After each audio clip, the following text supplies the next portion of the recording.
pre-start is like the biggest fight of the race, because in the pre-start, really 90% of the race gets done. When you have a good start, when you have a control of the opponent, then if you don't do mistakes, you know, on the course, you're going to win the race. In theory, the boat winning the start wins the race. But often it's amazing how defense can get turned into attack in match racing. In a split second, suddenly the situation reverses and you're in control. The pre-start is the most demanding phase of the regatta. Here, even before the beginning of the race, the two teams get the chance to gain the advantage.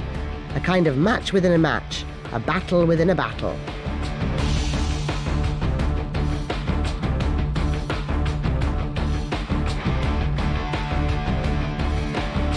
To start a match race, both boats have to be behind the starting line at the starting signal. And the pre-start, for the 5 minutes before that, is free time where the boats are fighting for the best position on the start line. In Formula One, for example, they do the qualification the day before the race. Well, in America's Cup, we do the qualification to decide the starting position in the 5 minutes before the start. The starting line is a virtual line defined by a buoy and the race committee boat. 5 minutes from the gunshot, the two boats cross the line in opposing directions, one from the buoy side, the other from the committee boat side. Here starts the navigation phase, guided by precise rules and complex priority orders. The aim of the teams is not just to cross the starting line first. Winning the start means you can choose which side you leave from. And before starting, and even as you're starting, you keep getting weather updates on the visual aspect of the water, and generally 2 minutes before the start, you confirm a more left-sided or right-sided strategy, but a very precise strategy. You want to start on a particular side with regard to your opponent. When you're starting well, you just feel incredibly comfortable. It feels like you've got an incredible amount of time to do what you want to do, whereas when you're sort of feeling a bit off your game, the split-second decisions feel like you don't have enough time to make them. But when things are going well, it feels like you've got all the time in the world. There are dozens of tactical plans for getting a good start.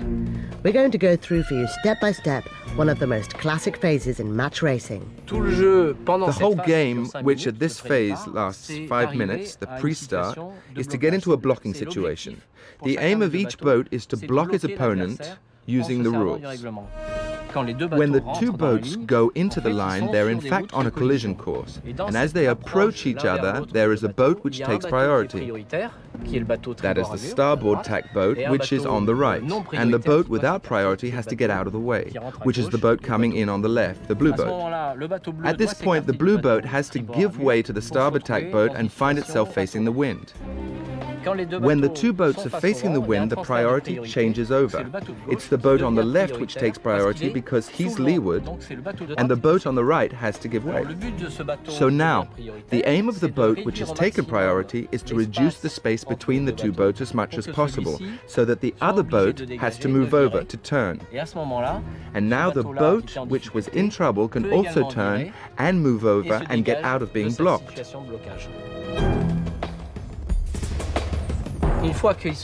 Once they've stopped blocking each other, the two boats can gain a bit of speed and start to circle. In fact, circling is an operation which allows you not to get blocked by your opponent again. A circling phase can last 3 minutes, during which no one side can really gain on the other.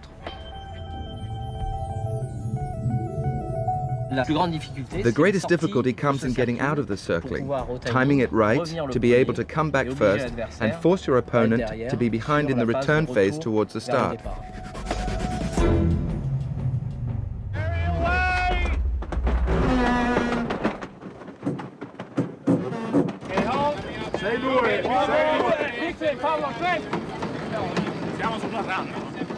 I think probably the heart goes the most when you enter, because at that point you're not actually doing anything. It's all pretty easy, but you know that the fight's about to start. So your heart's pumping, everyone on board's excited at that moment. And then when you go into the circling and the pre-start, it kind of automatically takes over. You're not really thinking very much, you're just reacting, and you're thinking so fast about the game. It's as you enter, that's when you're thinking, here we go, here we go.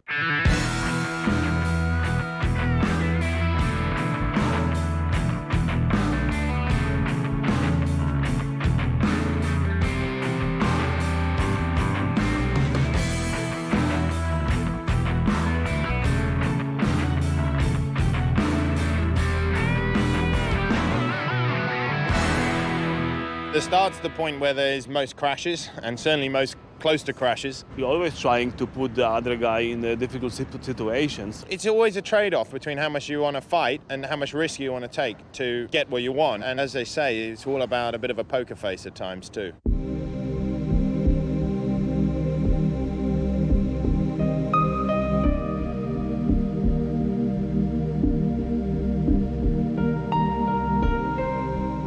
We know our competitors through the media. You don't talk to them, you don't have contact with them, and then we go and race against them, and we never actually see them face to face. The closest you get is in the pre-start, when you're 2 or 3 meters away, and you can look eyeball to eyeball. That's the only time that you ever have a direct interaction with your competitor. That's as close as you ever get to the other helmsman or the other trimmer, except in a press conference.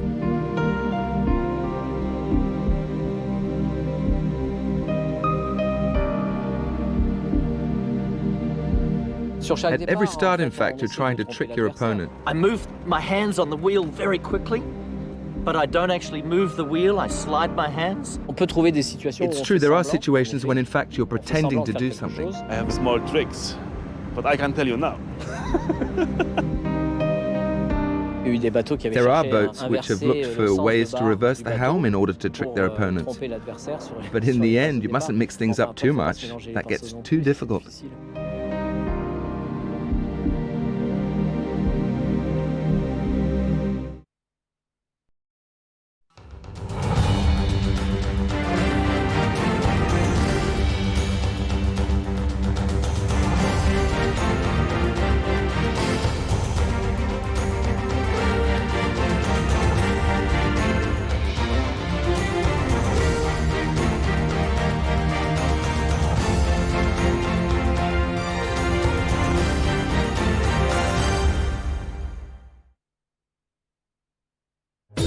In this magazine, a portrait of Pierre-Yves Joron, the Alinghi coach, whose mission is to spy legally on the other teams. Also, an unusual encounter with Ken McAlpine, the man who knows all the secrets. Without forgetting South Africa and the charismatic Captain Sarno, managing director of the Shosholoza. And before signing off, a quick detour via Sicily and Sweden, where the regattas will be taking place at the end of summer.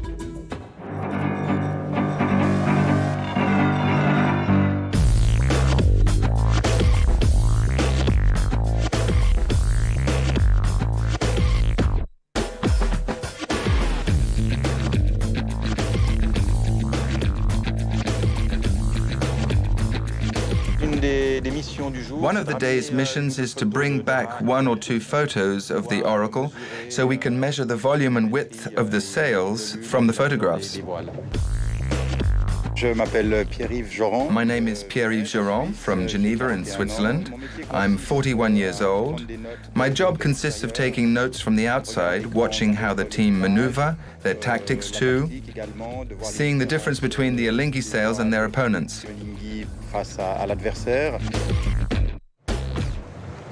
Do you see anything particular in their sails or in their boat? The sail is very powerful, so it's a typical sail for today's windy conditions. What you can see right on top of the sail is what we call the horn of the big sail. The Oracle is navigating with a horn of 3.8 meters, which is absolutely huge. One of the aims of the horn is to get a drop with the back part as straight as possible in order to be able to visualize and to simplify the measurer's work. The other aim is to get a bigger sail at the top where the wind is the strongest.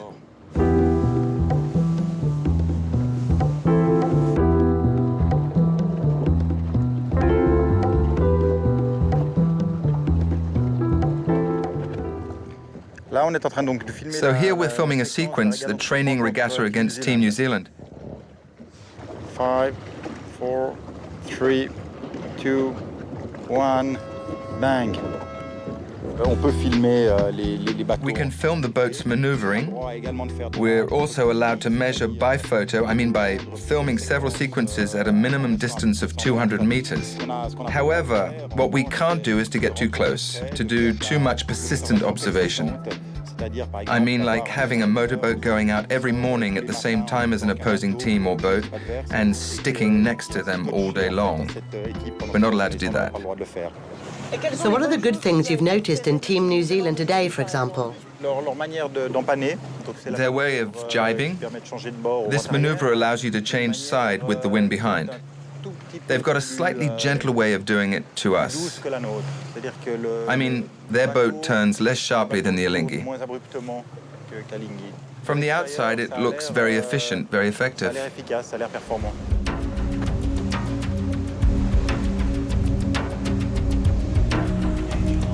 Yeah.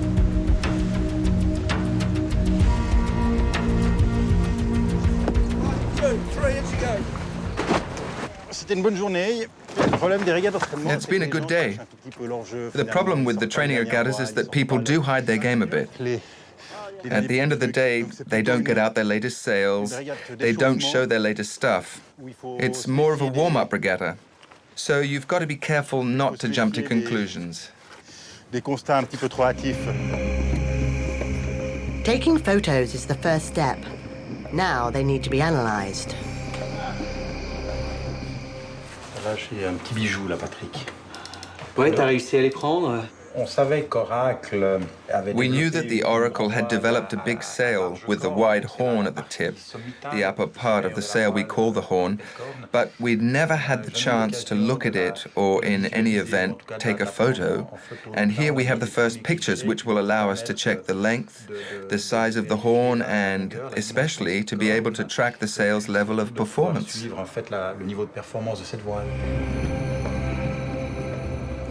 Là, on a des gros plans sur les photos du speed de Team Zealand, là. Oui, on voit qu'ils sont sensiblement plus fins que nous à ce niveau-là. Hein. Ouais, c'est fou différent, ça. Une voile qui est quand même relativement plus plate. On a un petit peu l'impression... After today, we have the slight impression that Team New Zealand, with the volume and size of their spinnakers, are a bit more versatile than us, especially taking into account a wind which got up to 9 knots and then went down again to 6 knots. They've chosen to go with a lighter sail than us, but also a little smaller. So if the wind gets up, that'll be in our favor. If the wind drops, it will be slightly better for them. C'est une leçon à tirer pour le futur.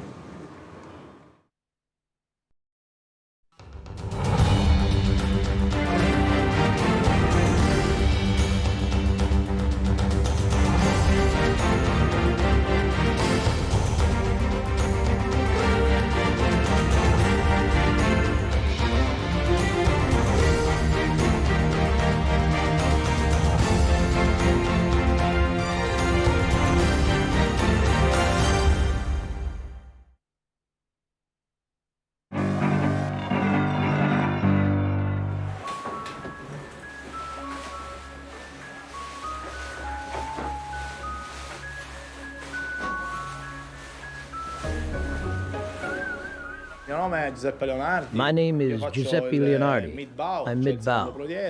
I'm 40 years old and I've been sailing for 20 years. I've taken part in 2 America's Cups and also in other regattas. Obviously, my dream is to win, like everybody who takes part in the Cup. My name is Christophe André and I'm 32 years old. I'm mid-bow, number 17. Mid-bow means a bit of winching, helping out with packing the front sail, and lots of time inside the boat packing the sails, folding the spinnakers. So my job basically means ensuring that all the sails come in and go out in the right order and go out in good condition at the right time.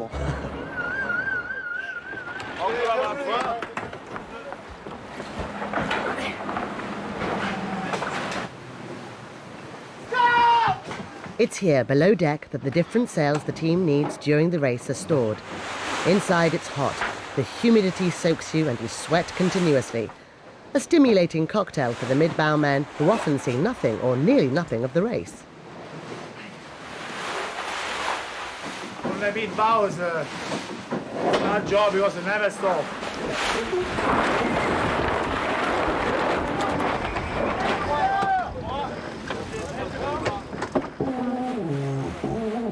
Is below deck the least comfortable place on the boat?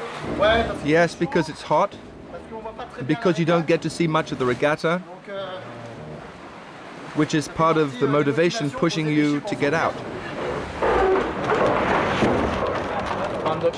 When I'm getting down to work, I no longer think of being tired. I think about one thing, getting the job done as quickly and as precisely as possible.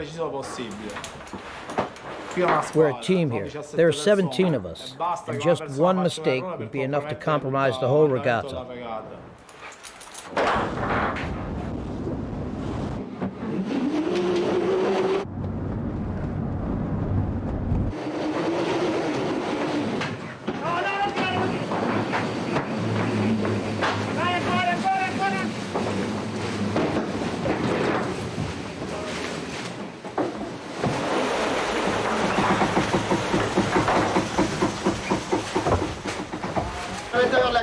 In fact, inside the hull, sound is amplified. It's an echo chamber.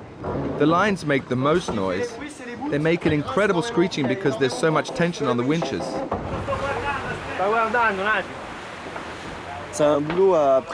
At first sight, it's a job which seems a bit thankless because you're below deck. So you're not going into action on the sails and all that kind of stuff.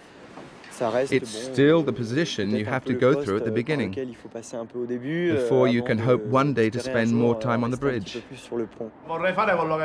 If I didn't like it, I wouldn't do it. All my life I've done tough sports, sports where you have to suffer to get a good result. I really love the job, and I'll do it my whole life. I think I'll die mid-bow. Every boat has a soul. And a boat like this one is even more alive than the others because it was conceived to compete. It was born to fight, which makes everything here more heightened and more tense.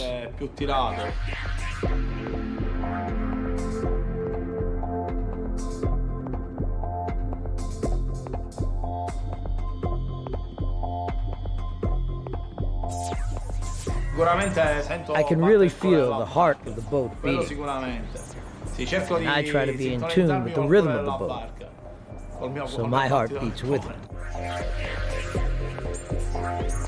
Navigating such machines is very powerful. You come out of it bigger, and I think changed.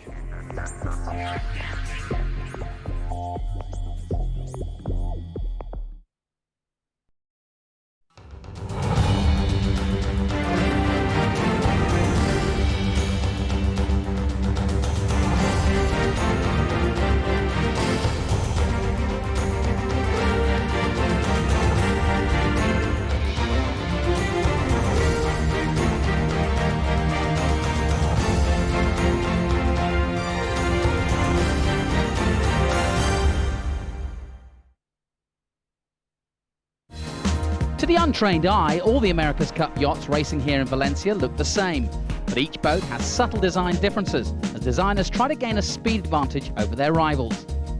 The designers of these ultimate racing machines relish the opportunity to be involved in such a demanding sport. I think the attraction for a designer is that the America's Cup really is the pinnacle of yacht design development, and that it has the biggest budgets of any yacht design development, and it obviously has great importance in the not only the world of sport but the sort of business community as well.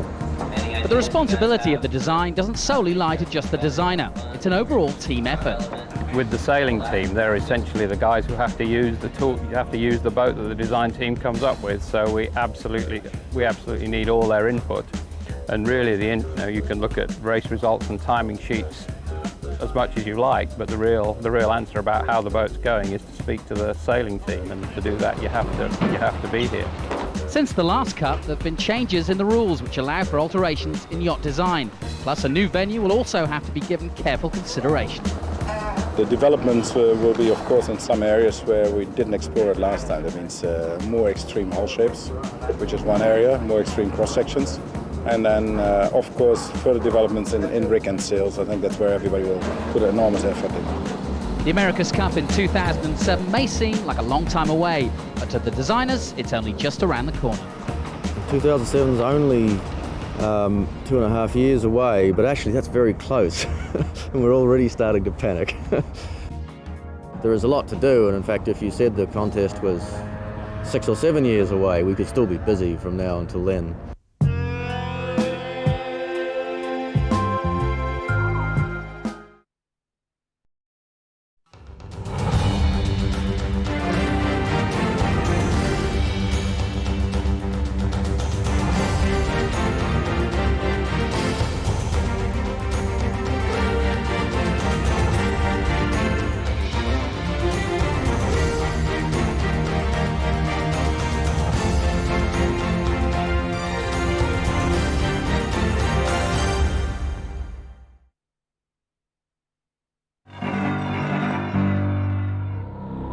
Amongst the boats seriously damaged after the violent storm which hit Marseille during Act 1, Team New Zealand's was quite simply ready for the scrap heap.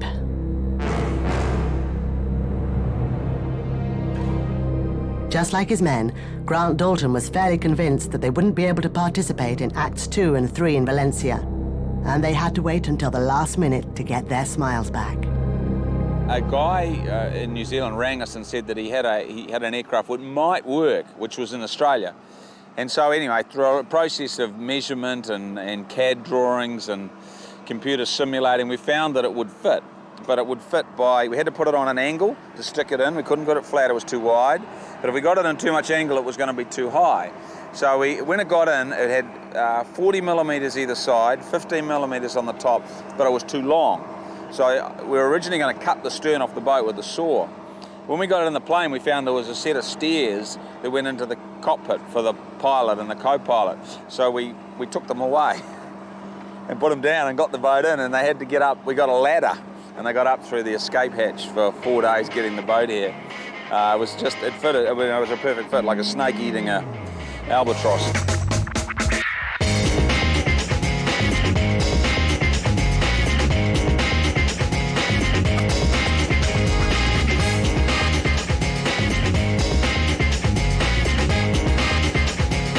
It took 5 days to get here, and it's a bit like truck drivers. They had to keep stopping to have a sleep before they were allowed to fly more.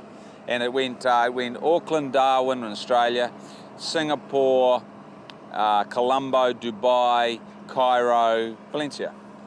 That was pretty cool.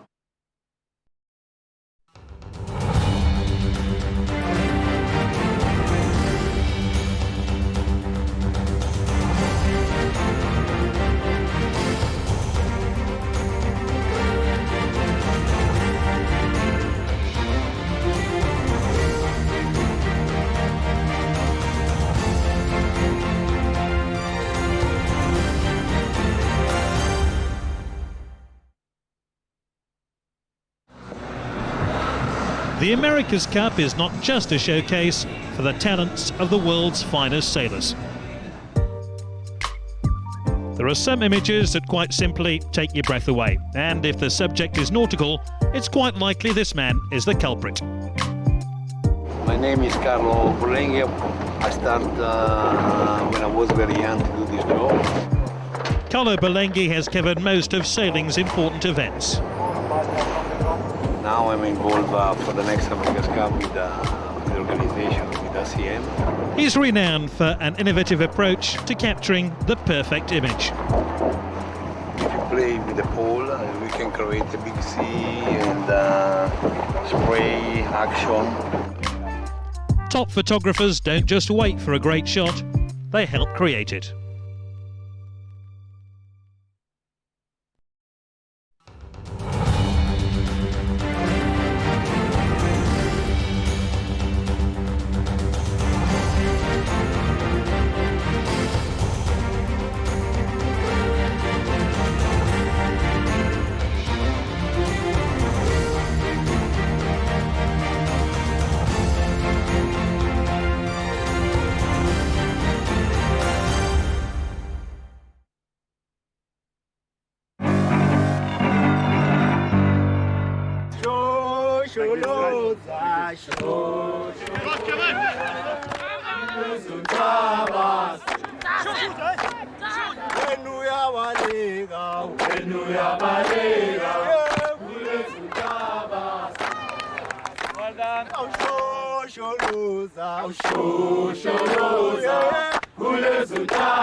Okay, well done.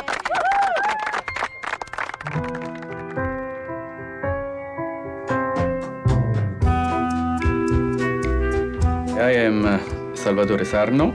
I'm 58. Everybody call me the Captain Sarno. I came from a small village in the south of Italy. I am the chairman of a shipping company in South Africa. I'm a marketing man, I'm a businessman.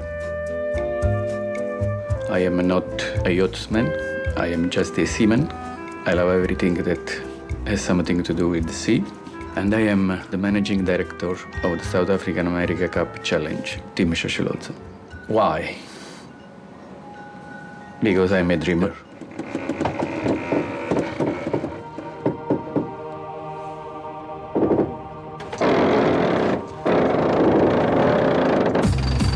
This is the first time in the history of the America's Cup that an African boat has taken part in the adventure. The Shosholoza is meant to reflect the new South Africa, so on board there are black, white and mixed-race sailors united together behind a country after 40 years of racial segregation.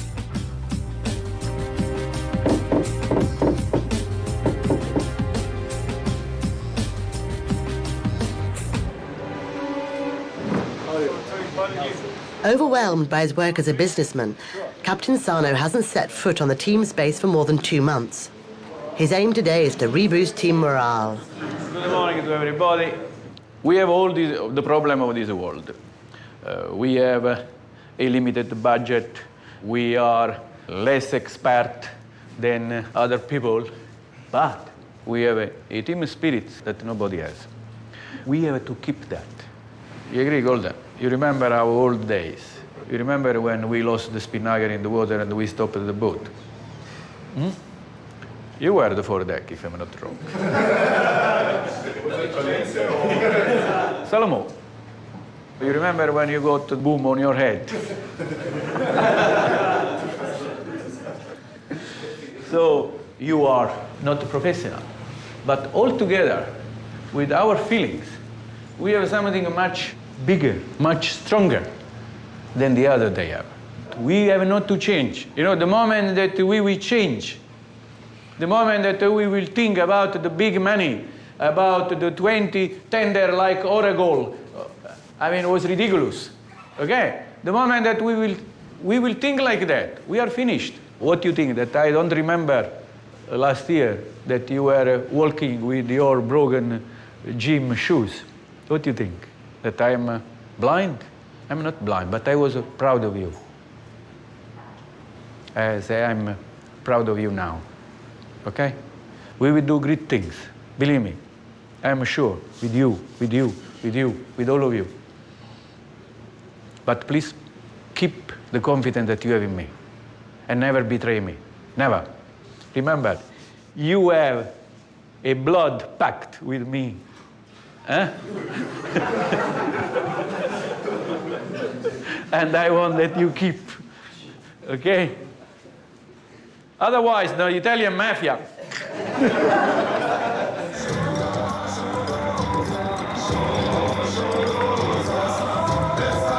At the end of every training session, the symbolic team song resounds throughout the port as if to give courage.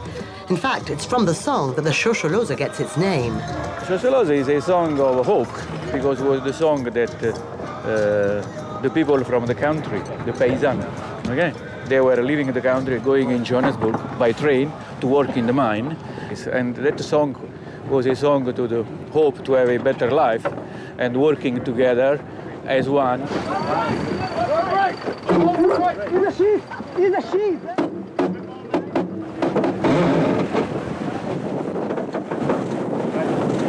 Max pressure now. One little puff here and then there's a lull. And 30 quid. And a little puff on. Oh! Puff on and step out. 5, 2 on. Okay, ready? 10 kids. Done.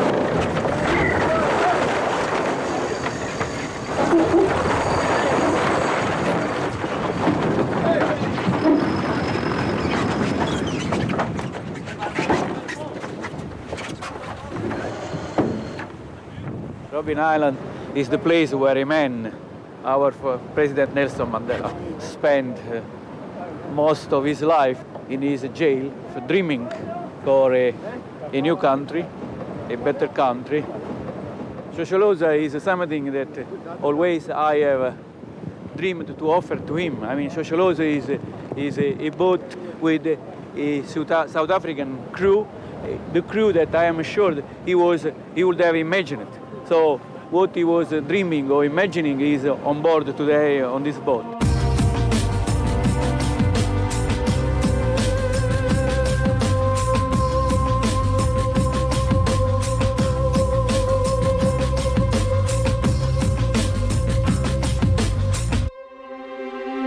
The apartheid in South Africa was something terrible. I'm telling you that it's much better now. There was really something wrong, and I can imagine now the humiliation that these people they had to accept every day. And this is why I want them on board. And even if somebody is thinking that at the last moment the professional they will come on board, and Marcello or somebody else, they are living on shore. Believe me, that will not happen because that is my crew. Marcello, Solomon, Golden, Joe, they are my crew.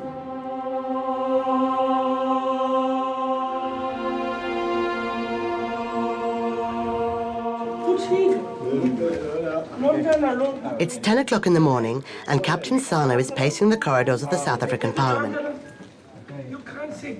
In a few minutes, he has to present the Shosholoza project before a parliamentary committee. My friend. Hi, Captain. Very good. Very good. Your passion of this is absolutely wonderful. Thank you very much for the... Thank you to you. For the presentation. He can count on the support of Andrew Mlangeni, a partner of Nelson Mandela's during the fight against apartheid. He spent 27 years with him in prison on Robben Island. Shosholoza is a dream. It's an African dream. We are there to explain you what is Shosholoza, because we want that you, in the parliament, South African parliamentary, they are, when you see the TV, when you see the newspaper, you will feel proud of this, because that is really South Africa. It's the soul of South Africa. You are a true reflection of the South Africa that for many years, our people, the very same Baba Mlangeni and the old people that were seated there, had an ideal of a South Africa where everybody, South Africa that belongs to everybody. This country is not a country for white people, and it's not even a country for black people, but it's a country for all those who live in it. It is very kind of him to think of us, those who were on Robben Island. I was there for almost 27 years. And for them to have thought of people who were on the island previously is very, very much appreciated. We wish them luck and we will give them all the necessary support that they require.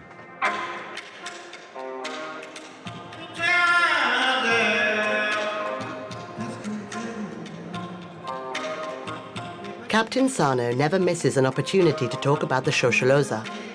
Even though this evening he's been invited to the South African President Thabo Mbeki's table as chairman of the company MSC, he fully intends to find new sponsors. This evening, the biggest South African businessmen are gathered. Now, this evening, for example, I'm sitting with the chairman of an oil company, and you can be sure that I will approach him asking to something for Shosholoza. Against all expectations, it's the president himself who first mentions the Shosholoza. And Shosholoza is a very good price. Introduced as a Shosholoza. Not the Mediterranean shipping company. And this is a fantastic project.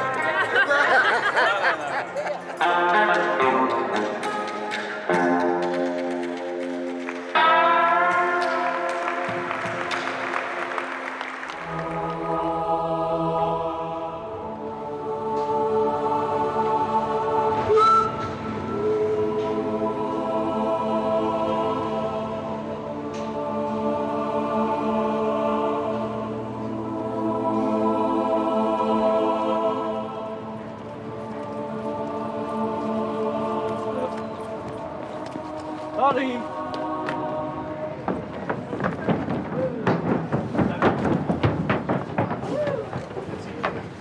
Please. Fire up. If it wasn't for you, or if it wasn't you rather, we'd already be gone, but it is you, so.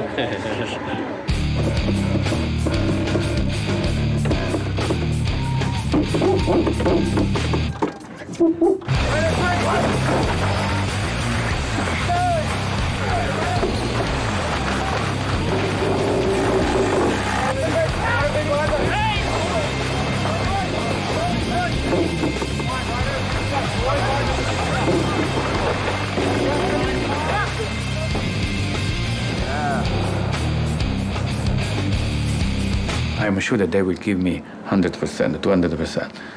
So, and it's their right to be there. And I think that that will help the young South African to have the confirmation that this is a new country where everybody can work together as one, as a socialist say.